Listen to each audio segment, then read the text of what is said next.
Meeting होनी है convention centre के अंदर, इस वक्त तो मौजूद हैं और यहां पर मैं आपको तैयारियां दिखा दूं। जैसे ही आप एंट्री करेंगे, भाजपा की जो बड़ी जीत हुई है, विधायक दल की बैठक आज होने वाली है। गृह मंत्री अमित शाह पहुंच चुके हैं बंगाल और उसी को लेकर तमाम जो विधायक हैं, जीते हुए विधायक सभी आज यहां पर पहुंचेंगे और इतना बड़ा कमल यहां पर बनाया गया है, रंगोली बनाई गई है, तैयारियां पूरी कर ली गई हैं। धीरे धीरे विधायकों का, सांसदों का जो कन्वेंशन सेंटर है यहां पर पहुंचना शुरू हो गया है।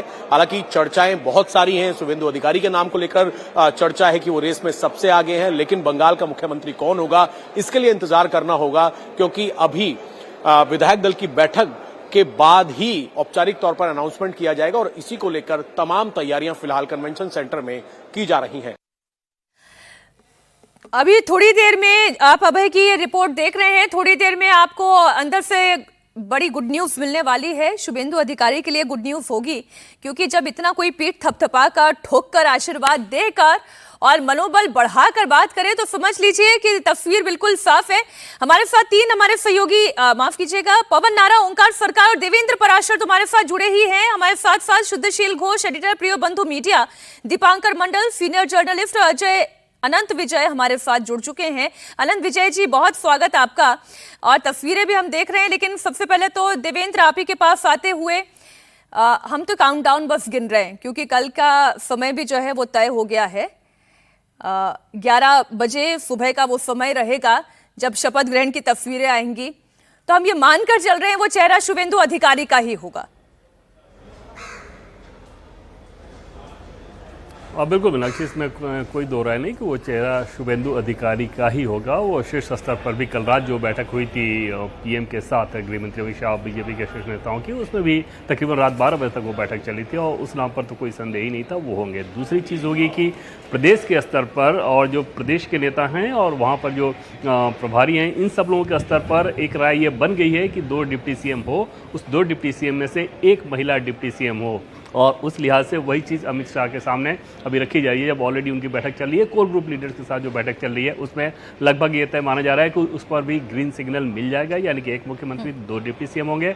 जो मंत्री शपथ लेंगे कल, उसमें उनकी संख्या आप लगभग 32-33 के आसपास होगा। बंगाल में कुल स्ट्रेंथ के हिसाब से अगर आप बात कर लें तो 44 का आंकड़ा है। लेकिन अभी जो नाम जितने नज़र आ रहे हैं, जिन नामों को लेकर प्रदेश के स्तर पर एक फाइनलाइज कर लिया गया है, उन नामों का अमित शाह के साथ डिस्कस किया जा रहा है। उनमें 32 से 33 नाम लगभग होंगे। उसमें कोशिश ये की जा रही है कि नॉर्थ बंगाल, साउथ बंगाल, महिला, यूथ, एक्सपीरियंस, प्रोफेशनल्स, इन सारी चीज़ों का एक बैलेंस दिखे उस मंत्रिमंडल में। एक चीज़ ज़रूर रहेगा कि कहीं से मैसेजिंग डायरेक्ट या इनडायरेक्ट, सिद्धांततः या व्यवहारिक, शुभेंदु अधिकारी के अथॉरिटी को कोई चैलेंज करने वाला मैसेज जाए या व्यवहारिक तौर पे कोई चैलेंज कराने की कोशिश की जाए, ऐसा बिल्कुल नहीं होगा। कई जगह सत्ता में यह रखा जाता है कि एक बैलेंस फैक्टर सामने रख दिया जाता है। बंगाल में ये चीज़ नहीं रहेगा। शुभेंदु अधिकारी के लिए एक तरह से एकदम से आप कहें कि शासन चलाने की एक रेड कारपेट बिछा रहेगा, क्योंकि अभी भी उनके सामने बहुत बड़ा टास्क है। अभी आप समझिए कि बंगाल का सिर्फ जो पॉलिटिकल स्ट्रगल था ना, उसे बीजेपी ने हासिल किया है। अभी बहुत कुछ हासिल किया जाना बाकी है। बिल्कुल। देवेंद्र आप रहे हमारे साथ।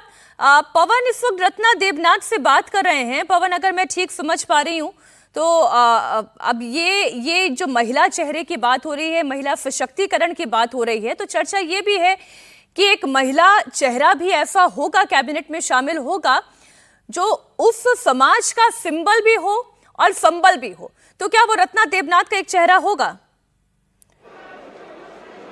पीसीआर आवाज उन तक आवाज नहीं पहुंच रही है। अनंत जी के पास आती हूं। अनंत जी, देखें, शुभेंदु अधिकारी मुख्यमंत्री क्यों होंगे, इसके बहुत सारे कारण अभी हमारे सहयोगी देवेंद्र ने बता दिए। बहुत सारे कारण लगातार हम पिछले कुछ दिनों से आपसे चर्चा में शामिल कर रहे हैं। अमित शाह का आशीर्वाद जिसे हो, जिसे मोदी का आशीर्वाद हो, जिसके पीछे पूरी पार्टी और उसकी लीडरशिप काम कर रही हो, तो वो चेहरा तो शुभेंदु अधिकारी एकदम साफ दिखाई देता है। कहीं कोई बात मुझसे छूट रही है तो आप इसे प्लीज जोड़ें। नहीं मीनाक्षी जी, आप समग्रता में बात कर रही हैं और देवेंद्र जी को तो सारी जानकारी होती ही है राजनीतिक दलों में क्या घट रहा है। लेकिन मुझे लगता है कि जिस प्रकार से पिछले दिनों, बल्कि 2020 से जिस प्रकार से शुभेंदु अधिकारी को अमित शाह का आशीर्वाद प्राप्त है, और इसलिए जो बात अभी देवेंद्र जी कह रहे थे कि उनका राह कंडक्ट करने के लिए मुझे लगता है कि अमित शाह जी स्वयं वहां पर्यवेक्षक बनकर उपस्थित हैं। ये बहुत कम ऐसा देखने को मिला है कि अमित शाह मुझे तो लगता है पहली बार ही गृह मंत्री बनने के बाद किसी राज्य के मुख्यमंत्री के लिए पर्यवेक्षक के तौर पर वो पहुंचे होंगे। लेकिन बंगाल की जीत मोटे तौर पर अगर प्रधानमंत्री नरेंद्र मोदी की लोकप्रियता और अमित शाह की मेहनत और रणनीति को जाता है तो ये उनका अधिकार भी बनता है।